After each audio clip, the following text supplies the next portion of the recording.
Salve galera da graxa, vou deixar uma dica aqui pra vocês desse Renegade 2016. Tá com barulho na traseira e é um toque-toque quando o carro balança. Então é aqui, ó, na cordinha do tampão. Quando o tampão tá na posição dele com a tampa fechada, essa cordinha fica balançando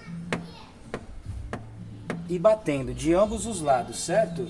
Então fica a dica aí, ó, ou vocês deixam a cordinha desconectada da tampa em cima do tampão, ou vocês podem envolverem ela com uma espuma, alguma coisa macia para que não dê esse contato aqui, esse barulho, certo?